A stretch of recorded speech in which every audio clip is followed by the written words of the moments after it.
The morning sun was bright over the small town of Riverside as Marcus Hayes walked into Betty's diner.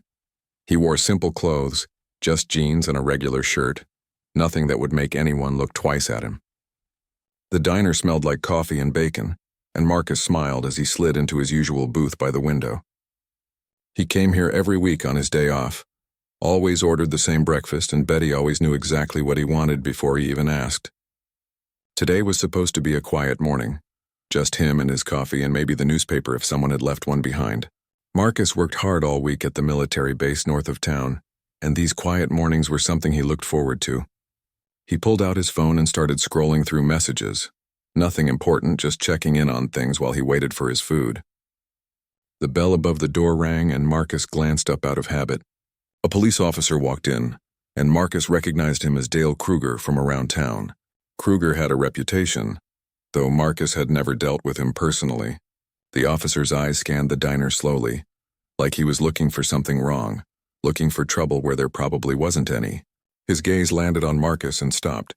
Something changed in Kruger's expression, something hard and cold, and Marcus felt his stomach tighten with a familiar feeling he had hoped he wouldn't experience today.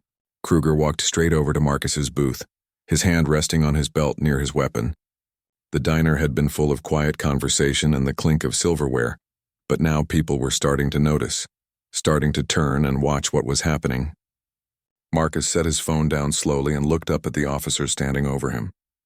Kruger's face was unfriendly, his jaw tight, and Marcus knew before the man even spoke that this was going to be a problem. The officer didn't say hello, didn't ask how Marcus was doing, just demanded to see identification like Marcus was a criminal who had done something wrong.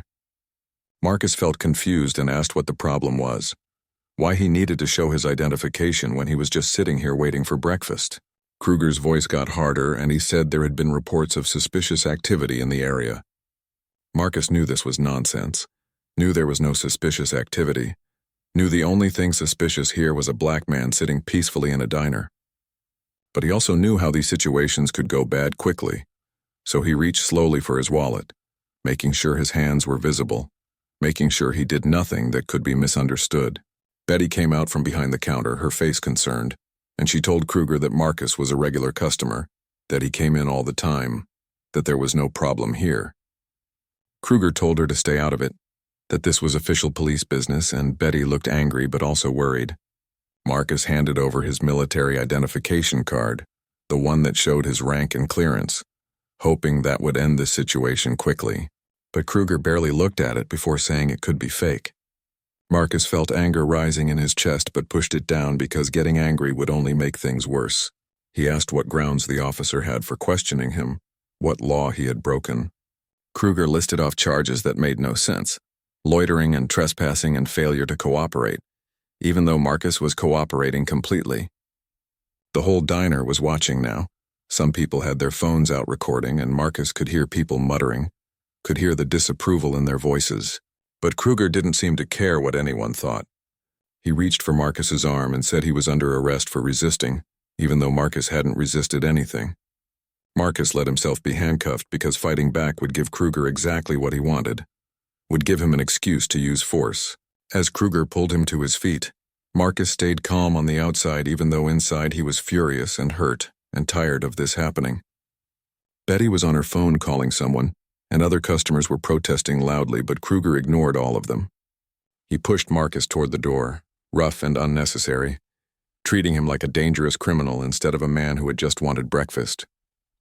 Outside the diner, the morning sun felt too bright and the street felt too public. Marcus could see people stopping to stare as he was led in handcuffs toward the police car. He noticed a black vehicle parked across the street, windows tinted dark, and he recognized it even if Kruger didn't. It was from the base, part of his security detail that followed him even on days off. Someone inside that vehicle was watching everything that happened, was recording it, was probably already calling back to base to report this incident. Marcus wondered what would happen when his people found out their commander had been arrested for nothing. He wondered if Kruger had any idea who he actually was, what he actually did for this town and everyone in it. The answer was obvious. Kruger didn't know and wouldn't have cared even if he did, because all Kruger saw was skin color and all the assumptions that came with it. Marcus had spent his whole life dealing with people like Kruger, People who looked at him and saw a threat instead of a person. He had joined the military partly to get away from that, to be judged on his abilities instead of his appearance. And he had risen through the ranks because he was smart and capable and dedicated. He commanded hundreds of people now, was responsible for technology and operations that most civilians couldn't even imagine. But none of that mattered to Kruger. None of that changed how the officer saw him. As Marcus was put into the back of the police car, he caught one more glimpse of the black vehicle across the street. The door was opening and someone was getting out, probably to follow them to the police station. Marcus knew the situation was about to get very complicated for Officer Kruger, but he took no satisfaction in that thought.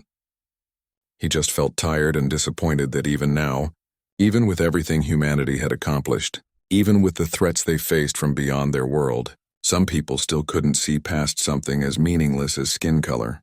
The police car pulled away from the diner and Marcus closed his eyes, already thinking about how to handle what came next, already knowing that this wasn't going to end the way Kruger thought it would. Captain Nicole Grant was working at her desk when her phone rang with the special tone that meant something urgent. She answered quickly and heard the voice of Sergeant Kevin Briggs from the commander's security team. His voice was tight with anger as he told her that Commander Hayes had been arrested by a local police officer in Riverside. Nicole stood up so fast her chair rolled backward and hit the wall. She asked what the charges were, what had happened, already reaching for her jacket because she knew she would need to handle this personally. Kevin explained that from what they had observed, the officer had stopped the commander for no reason, had refused to accept his military identification, and had arrested him when he questioned the stop. Nicole felt rage building inside her but pushed it down because she needed to think clearly and act professionally. She told Kevin not to intervene unless the commander's safety was at risk, that she would handle this through proper channels. She asked if they should inform General Patterson, the regional commander who oversaw multiple bases. Kevin said he wasn't sure and Nicole decided to wait, to assess the situation first before bringing in higher command. She told Kevin to prepare a full incident report with timestamps and recordings of everything that happened. Nicole moved quickly through the base corridors, her mind already working through the chain of events that would follow this incident. The base she and Commander Hayes ran was called Installation 17, though most people in town had no idea what really happened there. 3 years ago, humanity had first contact with an alien species called the Collective, and that first contact had been violent. The Battle of Luna had been Earth's introduction to a wider galaxy that was far more dangerous than anyone had imagined. Since then, Earth had built new military bases all over the world, equipped with advanced defensive systems and technology that seemed like science fiction just a few years ago. Installation 17 housed something called the Cascade Array, a quantum-linked defense network that could coordinate responses across the entire southwestern region. If the Collective attacked again, the array would be essential for protecting millions of people, and Marcus Hayes was the only person currently qualified to operate the system at full capacity. Nicole reached the command center and immediately pulled up security feeds from the town. The base had monitoring throughout Riverside for security purposes, and she found the footage from Betty's diner. She watched the entire incident unfold on screen, and her hands clenched into fists. She watched Officer Kruger harass Commander Hayes for absolutely no reason, except the color of his skin. She watched a decorated military officer, a man who had saved countless lives, be treated like a criminal while eating breakfast. Lieutenant Danny Cruz looked up from his station and asked if everything was all right.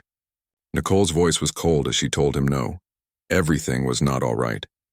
She told him to pull up everything they had on Officer Dale Kruger, his service record, any complaints filed against him, everything in their database. Danny's fingers moved fast across his keyboard and within minutes he had the information. His face showed shock as he told Nicole that Commander Hayes had been arrested. Nicole confirmed this and told Danny she needed a direct line to the Riverside Police Department immediately. Danny pulled up more information and his expression darkened as he read what appeared on his screen. He told Nicole that Officer Kruger had 17 formal complaints filed against him over the past 10 years, 15 of them involving allegations of racial profiling or excessive force, and none of them had resulted in any real disciplinary action. Nicole felt her jaw tighten as she thought about all those people who had been harassed by this officer, all those complaints that had been ignored.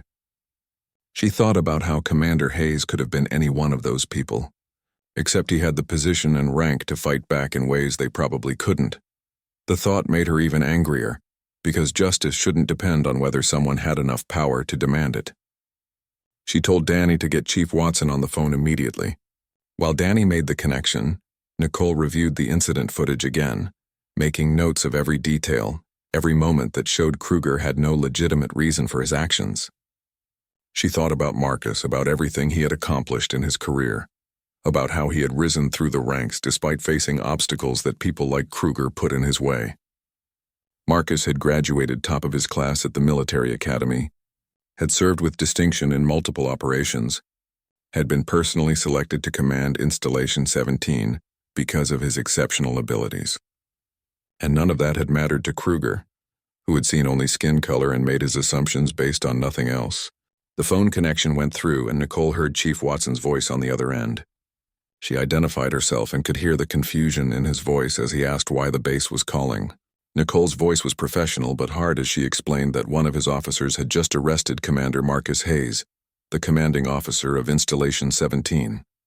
There was silence on the other end of the line, a long moment where Nicole could almost hear Watson processing what she had just told him. Then his voice came back, shocked and concerned, asking her to repeat what she had said.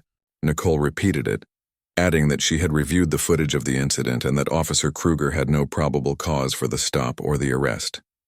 She told Watson that this appeared to be clear racial profiling, and that if he didn't handle it properly, she would be escalating this to the Department of Defense and the Justice Department's Civil Rights Division. Watson's voice became urgent as he asked her to wait, to give him a chance to review the situation and correct it. Nicole told him he had exactly 1 hour to release Commander Hayes and provide her with a full explanation of what happened and what steps would be taken. She also told him that the base was documenting everything and that this incident would be formally reported regardless of how quickly it was resolved. After she ended the call, Nicole stood looking at the screen showing the town of Riverside spread out below the base. Such a small town, dependent on the base for much of its economy, protected by the base from threats they didn't even know existed. And yet someone in that town had felt entitled to harass and arrest the very person responsible for keeping them safe. The irony was bitter and painful. Danny looked up from his station and asked what they should do next. Nicole told him to continue monitoring the situation and to prepare all documentation for formal reports. She also told him to quietly alert key personnel that the commander had been detained and might not be available for several hours. Then she sat down at her own station and began writing the incident report, knowing that this was going to have repercussions far beyond just one small-town police department. Marcus sat alone in the interrogation room at the Riverside Police Department, his hands now free of the handcuffs that had held them.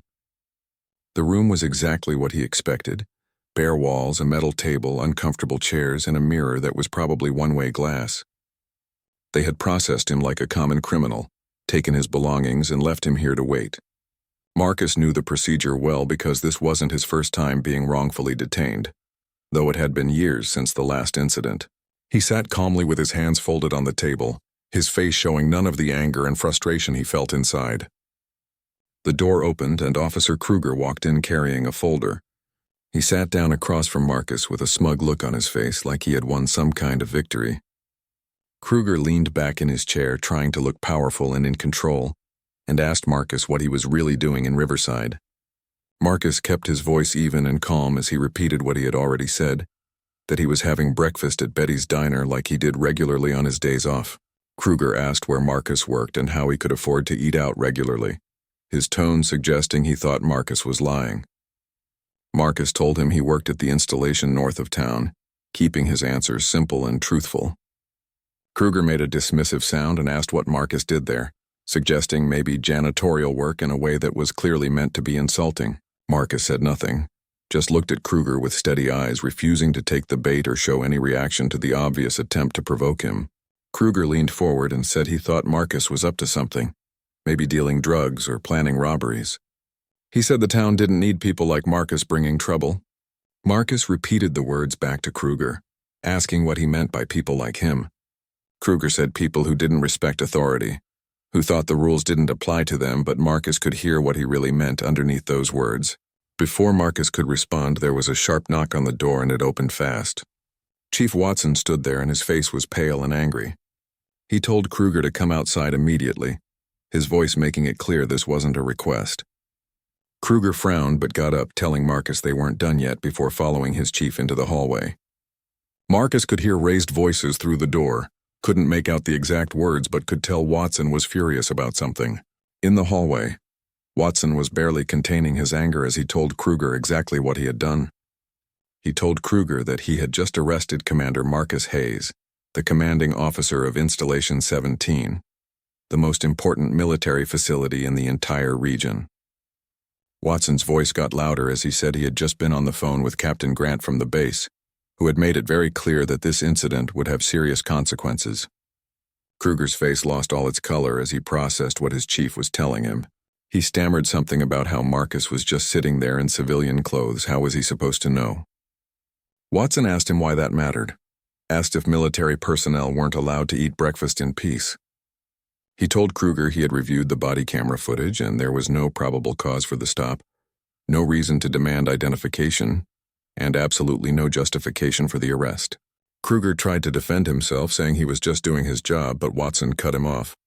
Watson told him about the 17 complaints in his file, told him he had looked the other way too many times because Kruger was careful to target people who couldn't fight back.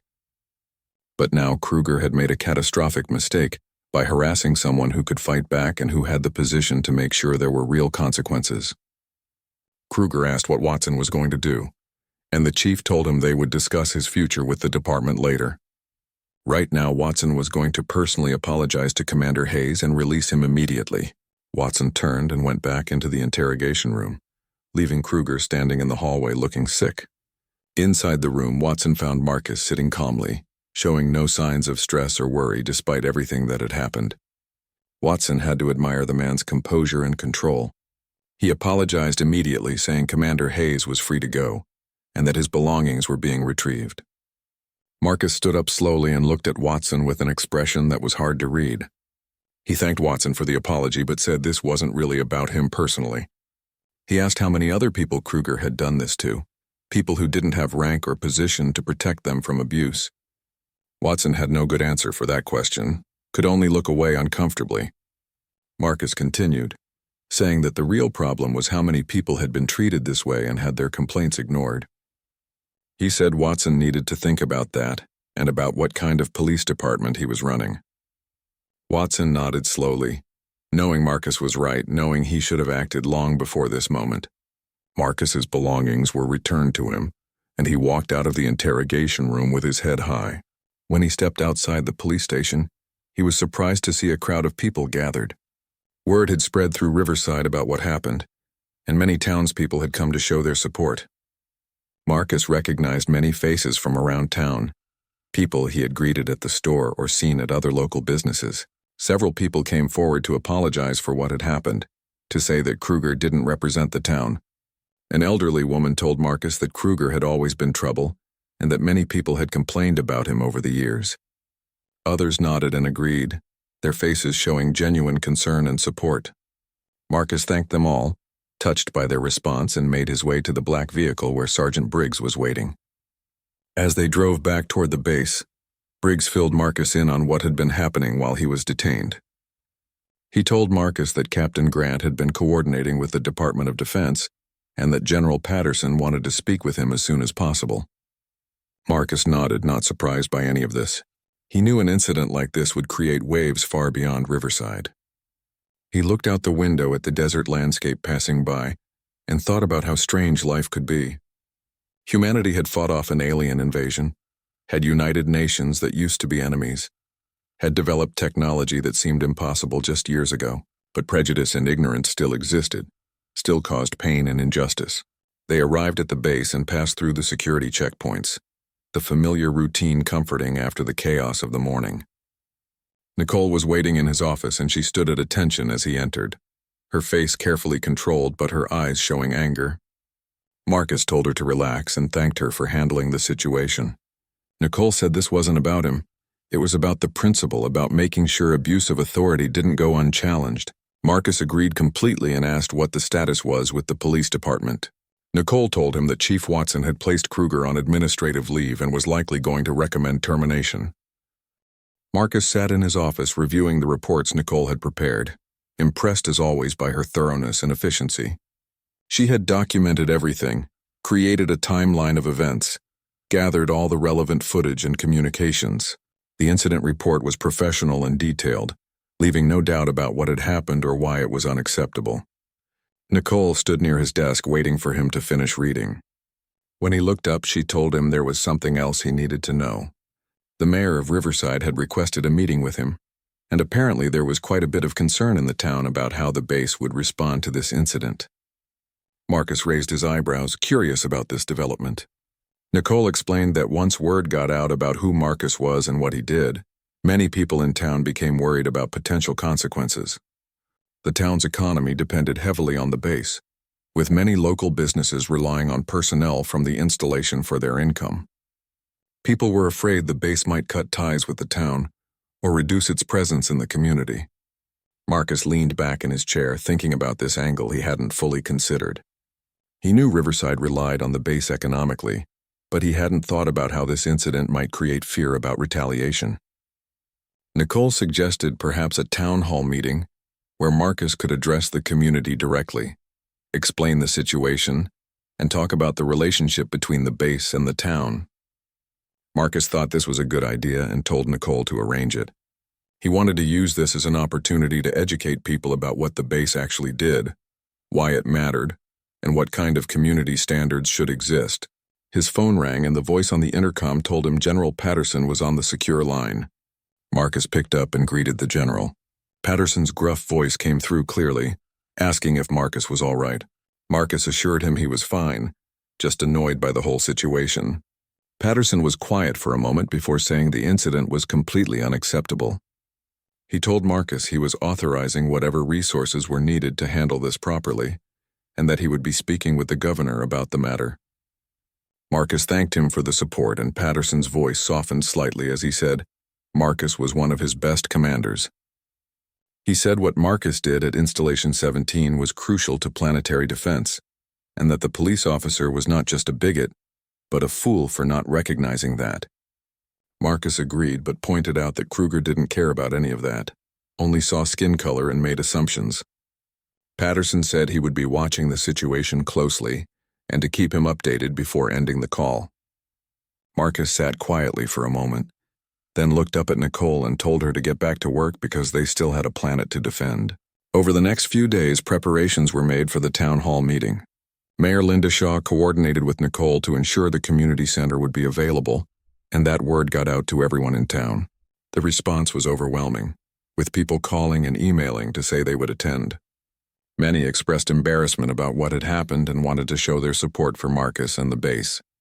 The day of the meeting arrived, and Marcus stood backstage in his dress uniform, all his medals and commendations displayed. He rarely wore the uniform publicly, preferring to keep a low profile, but tonight was different. Tonight, the people of Riverside needed to understand exactly who he was and what he represented. Nicole asked if he was nervous, and Marcus admitted he was a little, saying public speaking wasn't his favorite thing. Nicole told him he would do fine, and reminded him he was representing everyone at the base and everyone who had been treated the way Kruger treated him. Mayor Shaw came backstage looking stressed but determined. She thanked Marcus for agreeing to the meeting and said the town needed to hear from him. Marcus told her this wasn't about revenge. It was about moving forward in a productive way. Shaw said she thought people were ready to listen, that what happened had sparked important conversations throughout the community. The auditorium was completely packed when Marcus walked onto the stage. Every seat was filled and people stood along the walls and in the back. The applause that greeted him was warm and genuine, surprising him with its enthusiasm. He saw many familiar faces, including Betty from the diner in the front row. He also noticed Chief Watson sitting near the back, his face serious and attentive. Officer Kruger was not there. Marcus stepped up to the microphone and waited for the applause to fade. He started by directly addressing what had happened at Betty's diner, not softening the facts or trying to minimize the incident.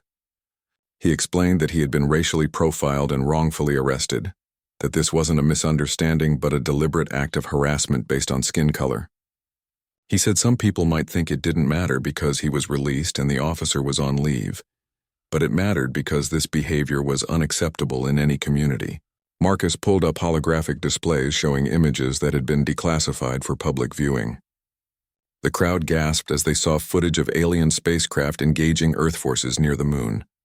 He explained that 3 years ago, humanity experienced first contact with an alien civilization called the Collective, and that first contact had been hostile. He described the Battle of Luna and how it was the opening of what became known as the Collective War. The images showed the scope of the conflict and the unified response that had been necessary to defend Earth. Marcus explained that since then, Earth had joined something called the Galactic Coalition, an alliance of free species fighting against the Collective. They had been sharing technology, coordinating defenses, and preparing for future attacks.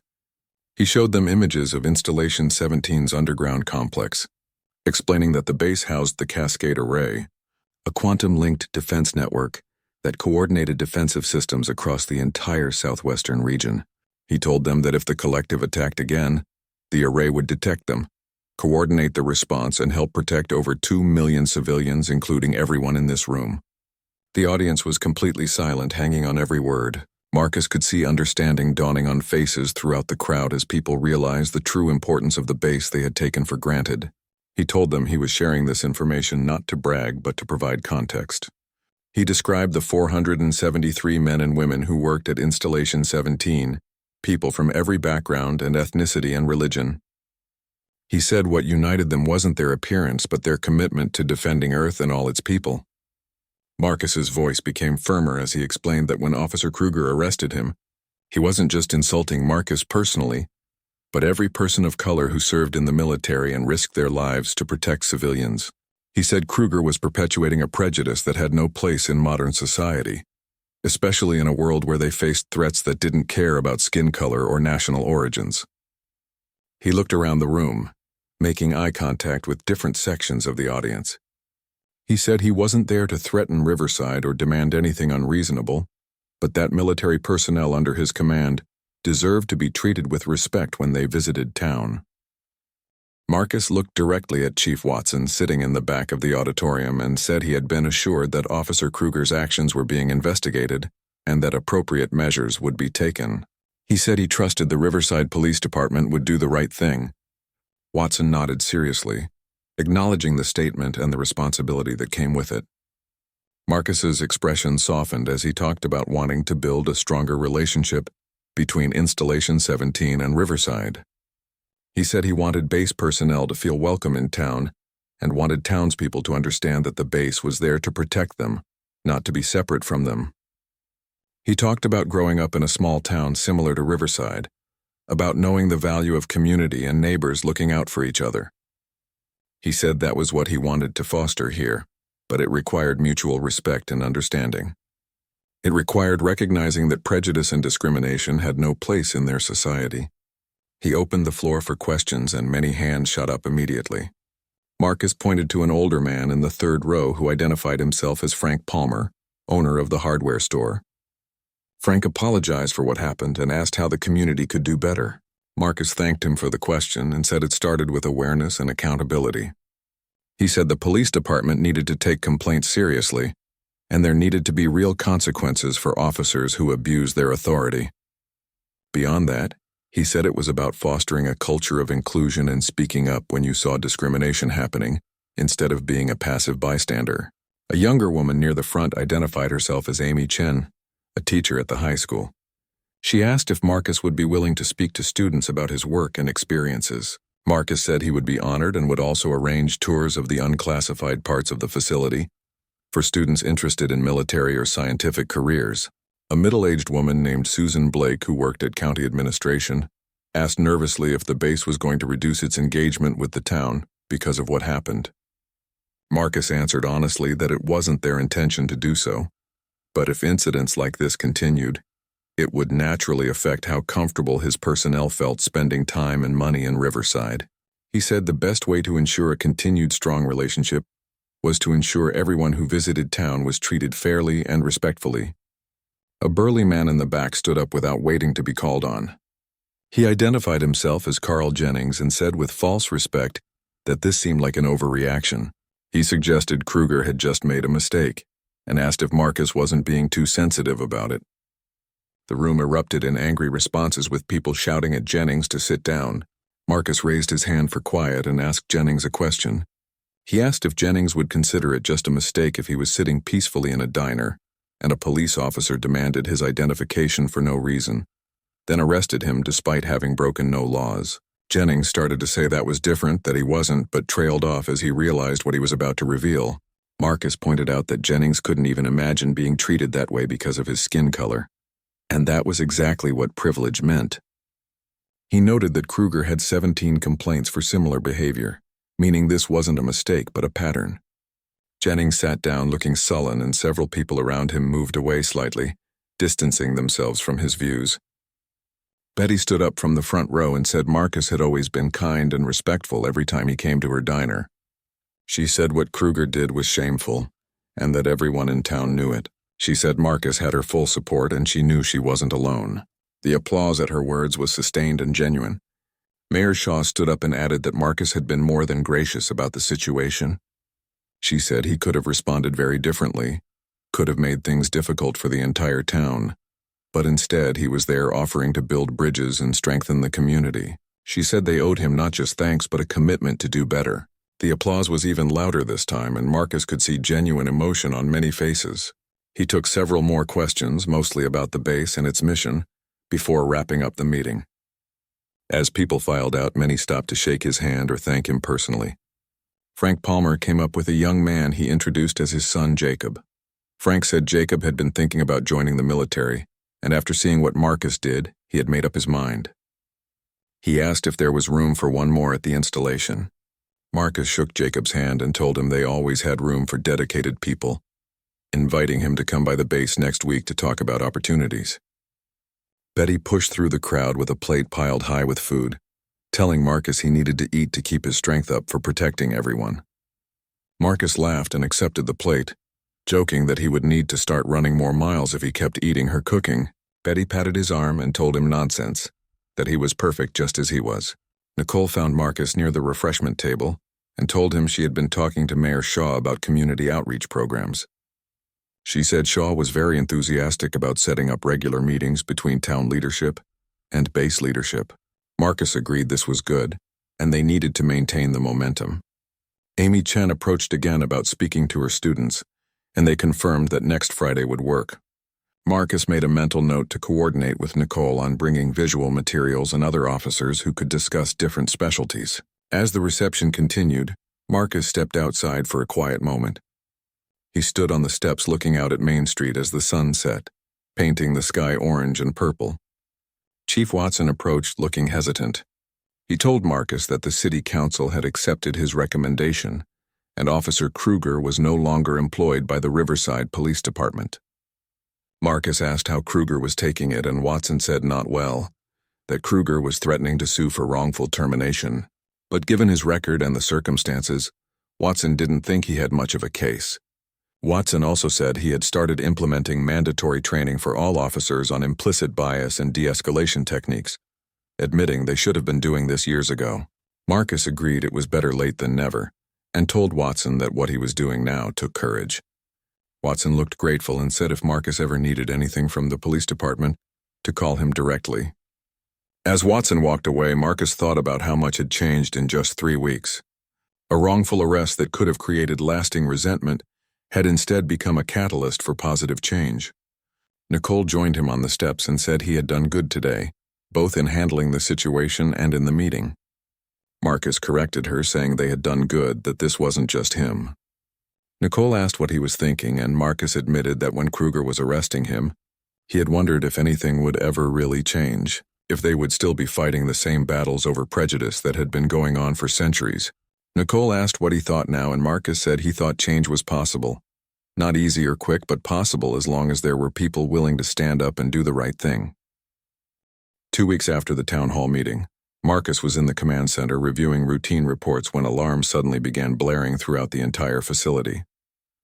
He jumped to his feet instantly and moved quickly to the main display screen. His heart was pounding because these alarms only went off for one reason, and that reason was something they had all hoped wouldn't happen again. He demanded a report in a loud, clear voice, and Lieutenant Danny Cruz's fingers flew across his keyboard as he pulled up the data. Danny's face was pale as he announced they were detecting multiple quantum signatures entering the solar system, and the configuration matched known collective attack patterns.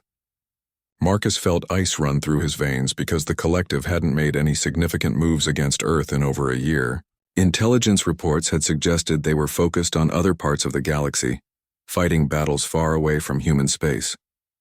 Apparently those assessments had been wrong, or the situation had changed dramatically. Marcus asked how many ships they were detecting, and Danny pulled up a three-dimensional display of the solar system with red markers showing the incoming threats.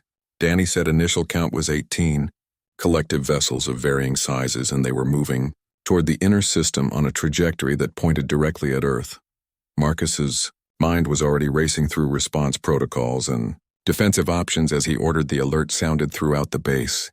He told everyone to get to their stations immediately and commanded that the Cascade Array be activated and synchronized with all linked defense networks across the region.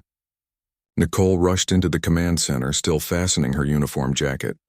Clearly having run from wherever she had been when the alarm started, she asked for status, and Marcus told her they had a collective attack force of 18 ships that would reach Earth orbit in approximately 8 hours if they maintained their current speed. Nicole's face went pale, but her voice stayed steady as she moved to her station. Marcus told her to establish communication channels with General Patterson and Coalition Command, because they would need to coordinate their response with every available asset. The next several hours became a blur of intense coordinated activity. Installation 17's Cascade Array was the central hub for the defensive network covering their region, and Marcus had to coordinate with dozens of other installations, orbital defense platforms and military units spread across thousands of miles. The array allowed for near-instantaneous communication and targeting data to be shared across vast distances, making it absolutely crucial for mounting any kind of effective defense against the collective. Nicole looked up from her console with bad news written across her face. She reported they were getting information from the European and Asian defense networks that additional collective ships were being detected approaching from different directions. This was looking like a coordinated assault targeting multiple continents simultaneously. Marcus studied the tactical display showing red markers appearing around the globe and realized the collective was committing enormous resources to this attack. They were using more ships than in any engagement since the Battle of Luna 3 years ago. He said aloud that the enemy was testing Earth's defenses, trying to find weak points in the network they had built. Danny announced that General Patterson was on Channel 1, and Marcus immediately accepted the call. Patterson's holographic image appeared, and Marcus could see the strain and stress on the general's face. Patterson said he assumed Marcus was seeing the same threat data he was seeing. Marcus confirmed and described what they were observing. Patterson explained that this was the largest collective force encountered since the war began, and that Earth Defense Command was coordinating the overall response. He said Marcus's sector was going to be critical because the enemy approach vectors would bring them close to several major population centers in the southwest. Marcus acknowledged and said the Cascade Array was fully operational, and they could coordinate defensive fire from all installations in their network, plus the orbital platforms. He asked about coalition reinforcements because they would need every ship available. Patterson said 3 coalition warships were already in the solar system and moving to intercept the collective fleet. They would engage the enemy before the collective reached Earth orbit, but they had to assume some enemy ships would break through the initial defense. That was where the Cascade Array would be essential, stopping anything that got past the outer defense grid. Marcus told Patterson with more confidence than he entirely felt that they wouldn't let anything through. The hours dragged by with agonizing slowness as everyone watched the displays tracking the incoming threat. The coalition warships engaged the collective fleet in space far beyond Mars orbit, and the battle was fierce and violent. Even with the advanced technology the coalition had shared with Earth, the sheer number of collective ships made it a difficult fight that could go either way. Danny's voice cut through the tension to announce that 3 collective ships were breaking away from the main battle. They had detached from the larger engagement and were heading straight for Earth, accelerating to maximum speed as if they had been waiting for this opportunity. Marcus's jaw clenched tight as he realized these 3 ships were the real threat, possibly a strategy to slip past while the coalition forces were engaged with the main fleet. He ordered all defensive installations in the network to lock weapons and prepare to fire on his direct command. He told the orbital platforms to move into intercept positions along the projected path of the approaching ships. The Cascade Array came alive with activity, its quantum processors calculating firing solutions across millions of variables in tiny fractions of a second. Marcus could see on his display the intricate web of defensive fire that would greet the collective ships, overlapping fields of destruction designed to stop them before they could reach the atmosphere. Nicole announced in a tight voice that the first ship would enter effective weapons range in 30 seconds. Marcus watched the countdown timer, his hand hovering over the firing control. Everything they had built over the past 3 years, every system they had tested and refined, every drill they had run, was about to face the ultimate test. If they failed, millions of people could die. The lives of everyone in Riverside and dozens of other towns and cities depended on what happened in the next few minutes. The timer reached 0 and Marcus gave the order to fire. Across the entire southwestern United States, defense installations opened fire in perfect synchronization. Railgun rounds traveling at speeds approaching the speed of light lanced outward toward the incoming collective ships. Missile batteries launched their payloads in coordinated waves. High-energy laser weapons that had been developed from captured alien technology stabbed through the darkness of space with invisible beams of concentrated death. The coordination was absolutely perfect, the timing flawless beyond what human operators could have achieved without the Cascade Array linking everything together. The first collective ship was struck by multiple rounds at exactly the same instant, from different angles, and it simply disintegrated in a brilliant flash of light. The second ship tried evasive maneuvers, its pilot recognizing the danger, but the Cascade Array had already predicted every possible movement. That ship too was destroyed in a cascade of explosions, but the third ship was different and larger than the other two. The third collective ship had better shielding than the others, and it absorbed the first wave of fire without being destroyed. Marcus watched as the defensive rounds and energy weapons struck the ship's shields, which flared brighter and brighter but somehow held against the onslaught. Danny's voice was tight with worry as he reported that the target was adapting to their weapons, and its shields were holding at 70% strength. The ship kept coming, accelerating even faster toward Earth, and Marcus knew they had only seconds to make a decision before it would be too late. He made the call instantly, trusting his training and instincts. He ordered all orbital platforms to redirect their fire, to focus exclusively on that single target. He also commanded the array to be overloaded if necessary, pushing it beyond its normal operating parameters to generate more firepower. Nicole's eyes went wide as she turned to look at him.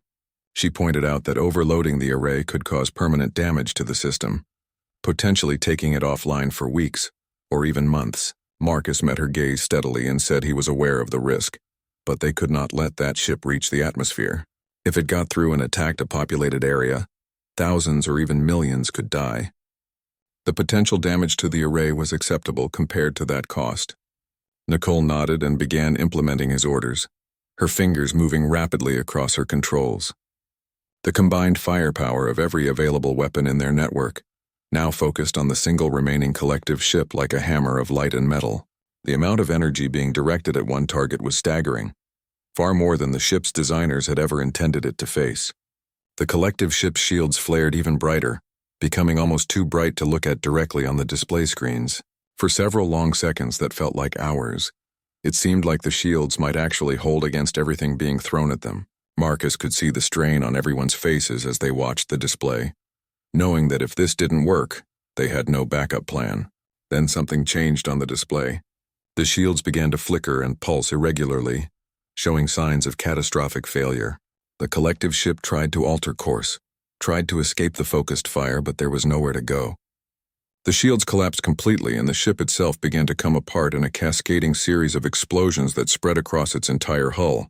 The final explosion was so bright it briefly lit up the space above Earth like a second sun, visible even from the ground for anyone looking up at the right moment. Danny's voice was filled with relief and excitement as he announced that the target was destroyed and all collective ships in their sector had been neutralized. Marcus let out a long breath he hadn't realized he was holding and felt the tension drain from his shoulders. He asked for the status of the Cascade Array, and Nicole read from her screen with a worried expression. She reported significant damage to quantum processors 3 through 7, meaning they would need at least a week to repair and recalibrate the system. However, the array was still functional for basic operations, which was better than it could have been. Marcus asked about the other defensive sectors around the globe, and Danny checked his communications. The European network was reporting successful defense of their region. The Asian network had taken some damage but had held their positions. Coalition forces in the outer system were mopping up the remaining collective ships that had survived the main battle. Danny looked up with a huge smile and said they had done it. They had held off the collective attack. The command center erupted in cheers and applause as everyone realized what they had accomplished. Marcus allowed himself a small smile before standing up and calling for everyone's attention. He told them excellent work, but to stay focused and sharp. They needed to run full diagnostics on all systems and begin comprehensive damage assessment because this might not be over. The collective could send another wave or try a different approach. Over the next several hours, reports came in from across the defensive network. Some installations had taken minor damage but nothing critical. The orbital platforms had performed flawlessly. Most importantly, not a single collective ship had reached Earth's surface or caused any civilian casualties. The defense had been perfect in the ways that mattered most. General Patterson called again and his face showed relief and pride. He congratulated Marcus and his team on their performance and said the defense of the southwest sector had been textbook perfect. Marcus thanked him but deflected credit to his entire team, saying everyone had performed their duties with skill and dedication. Patterson agreed but pointed out that the commander sets the tone and makes the critical decisions, and Marcus's decision to overload the array had been exactly right, even though it was risky. Marcus accepted the compliment with grace. 3 days after the battle, Marcus found himself back in Riverside, this time by official invitation from the town. They had organized a ceremony to honor the military personnel of Installation 17 for their role in defending the region. Main Street had been closed to traffic and was decorated with banners and flags in patriotic colors. A stage had been set up in front of the town hall, and it looked like the entire population of Riverside had turned out for the event. The mood was celebratory but also serious as people understood how close they had come to disaster. Marcus stood backstage with Nicole and several other officers from the base, while Mayor Shaw prepared to introduce them.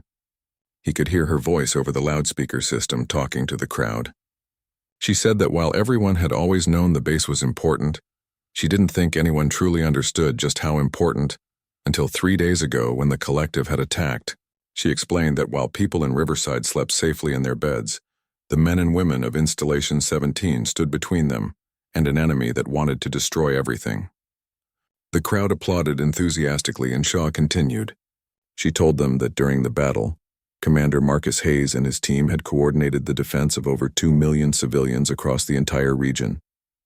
They had destroyed 3 collective warships that were heading directly toward the southwest.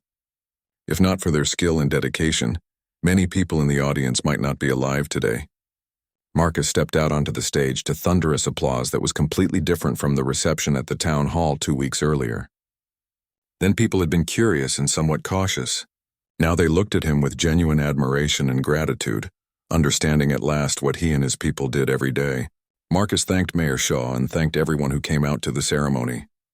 He said he accepted this recognition not just for himself, but for everyone who served at Installation 17.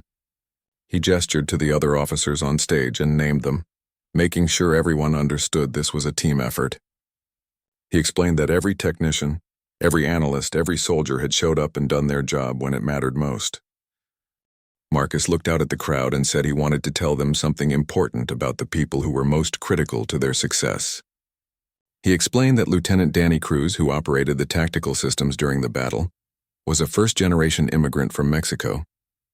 Captain Nicole Grant, who coordinated all communications and logistics, was a woman in a field that had traditionally been dominated by men. Sergeant Kevin Briggs, who maintained their security protocols, was a Muslim, and Marcus himself, the person who commanded the entire operation, was a black man. The crowd was completely silent, hanging on every word he spoke. Marcus continued, explaining that he was telling them this because it mattered deeply. When Officer Kruger had arrested him 3 weeks ago, Kruger hadn't seen a defender of humanity or a military commander, or someone who had dedicated his life to protecting others. Kruger had seen only Marcus's skin color and had made assumptions based on nothing else. Marcus's voice grew stronger as he pointed out that when the collective attacked, the aliens didn't care about anyone's race or religion or background. They just saw humans, a species to be eliminated, and Earth had defended itself by putting aside differences and working together with perfect coordination. He looked directly at the crowd, making eye contact with as many people as possible. He told Riverside and America and Earth itself that they could not afford the luxury of prejudice anymore. They faced threats that were existential, that challenged human survival as a species. They needed every person, regardless of background, to be able to contribute without fear of discrimination or harassment. The crowd began to applaud, but Marcus raised his hand to indicate he wasn't finished. He said he wanted to talk about what had happened since that day at the diner. He acknowledged that Chief Watson had terminated Officer Kruger's employment, and the police department had implemented new training on implicit bias and racial profiling. Several businesses in town had reached out to establish better relationships with base personnel. Marcus smiled slightly as he mentioned that Betty Morrison had even created a new menu item called the Commander's Breakfast Special, and he was told it had become quite popular. There was warm laughter at that, and Marcus could see Betty in the crowd grinning proudly. He said these were good steps, important steps, but they were just the beginning. Real change required constant effort and vigilance. It required being willing to call out injustice when you saw it, even when doing so was uncomfortable. It required recognizing that everyone had biases and actively working to overcome them. Marcus gestured toward the assembled crowd. He said he looked out at this gathering and saw hope. He saw a community that wanted to do better, that was willing to learn and grow. That willingness was what would make them strong, not just against external threats like the collective, but against internal threats of division and hatred that could destroy them from within. The applause was sustained and deeply felt. Marcus stepped back as Mayor Shaw returned to the microphone to present formal commendations to the Installation 17 personnel. Each officer came forward to receive recognition, and the crowd cheered for each one. After the ceremony ended, there was a reception inside the town hall. Marcus found himself immediately surrounded by well-wishers, people wanting to shake his hand or thank him personally for saving their lives and the lives of their families. The attention was overwhelming, but in the best possible way. Frank Palmer approached with the young man Marcus had met before, his son Jacob. Frank said that Jacob had visited the base during the week as Marcus had suggested and had signed up to begin training. Jacob would be joining Installation 17 as soon as he completed basic training. Marcus shook Jacob's hand firmly and told him they were lucky to have him, that the base needed dedicated young people who understood what they were fighting for. Betty pushed her way through the crowd carrying a plate piled dangerously high with food. She told Marcus in her no-nonsense voice that he needed to eat, that he had to keep his strength up for protecting everyone. Marcus laughed and accepted the plate gratefully, joking that he would need to start running extra miles if he kept eating her excellent cooking. Betty patted his arm affectionately and told him nonsense, that he was perfect exactly as he was before moving off to make sure other people were eating properly. Nicole found Marcus near the refreshment table and told him she had been talking with Mayor Shaw about the community outreach programs. Shaw was very enthusiastic about setting up regular meetings between town leadership and base leadership to ensure good communication going forward. Marcus agreed this was important, and they needed to maintain the positive momentum they had built. Amy Chen, the high school teacher, approached looking excited and slightly nervous. She reminded Marcus about his offer to speak to her students and asked if next Friday would work for him. She said students had been asking about it constantly since hearing about the battle. Marcus confirmed that next Friday would be perfect, and he would bring visual materials and a couple of other officers who could discuss different military specialties. He made a mental note to coordinate the details with Nicole later. As the reception continued with people talking and laughing, Marcus found a quiet moment to step outside for some air. He stood on the front steps of the town hall looking out at Main Street as the sun began to set. The sky was painted in beautiful shades of orange and purple, and the town looked peaceful and safe. Chief Watson approached looking somewhat hesitant. He told Marcus he wanted to give him an update on the Kruger situation. The city council had accepted his recommendation, and Officer Kruger was no longer employed by the Riverside Police Department. Marcus nodded and asked how Kruger was taking the news. Watson sighed and said not well, that Kruger was threatening to sue for wrongful termination. But given his record and the circumstances of Marcus's arrest, Watson didn't think Kruger had much of a case. Watson also said he had started implementing mandatory training for all officers on topics like implicit bias and de-escalation techniques. He admitted with some shame that they should have been doing this training years ago. Marcus agreed it was better late than never, and told Watson that what he was doing now took real courage. Watson looked grateful for the acknowledgement and said if Marcus ever needed anything from the police department, anything at all, he should call Watson directly. As Watson walked away, Marcus reflected on how dramatically things had changed in just 3 weeks. A wrongful arrest that could have festered into lasting resentment and division had instead become a catalyst for genuine positive change in the community. The collective attack had shown everyone what really mattered, had put petty prejudices into stark perspective against the backdrop of threats to human survival. Nicole joined Marcus on the steps, standing beside him in comfortable silence for a moment. She said he had done good today, both in the battle and here at the ceremony. Marcus corrected her gently, saying they had done good, that none of this was just him. Nicole asked what he was thinking about, and Marcus was quiet for a moment before answering. He said that when Kruger was arresting him, he had wondered if anything would ever really change, if humanity would still be fighting the same battles over race and prejudice that had been going on for centuries. Nicole asked what he thought now, and Marcus said he thought change was possible. Not easy, certainly not quick, but possible as long as there were people willing to stand up and do the right thing even when it was difficult. They stood together watching the sun set completely, and the first stars begin to emerge in the darkening sky. Marcus thought about those stars and the vast universe beyond them. Somewhere up there, other worlds were fighting their own battles against the collective. Other people were working to overcome their differences and unite against common threats that cared nothing for their divisions. But here on Earth, in this small town in the New Mexico desert, one community had taken real steps forward. They had faced their prejudices, acknowledged their mistakes, and committed to doing better. And that, Marcus thought, was absolutely worth celebrating and protecting. The door behind them opened and voices spilled out as people called for Marcus and Nicole to come back inside for the cake cutting. They smiled at each other and turned to go back in. Tomorrow they would return to the base and continue the work of defending Earth. The Cascade Array would need repairs. Training would continue. New threats would eventually emerge. But tonight, in this moment, there was hope and community and the feeling that they were all working together towards something better. As Marcus walked back into the reception hall, surrounded by people who now understood what he and his team did every day, he felt a sense of peace and purpose. The fight against prejudice wasn't over, and the war against the collective would continue. But progress had been made on both fronts.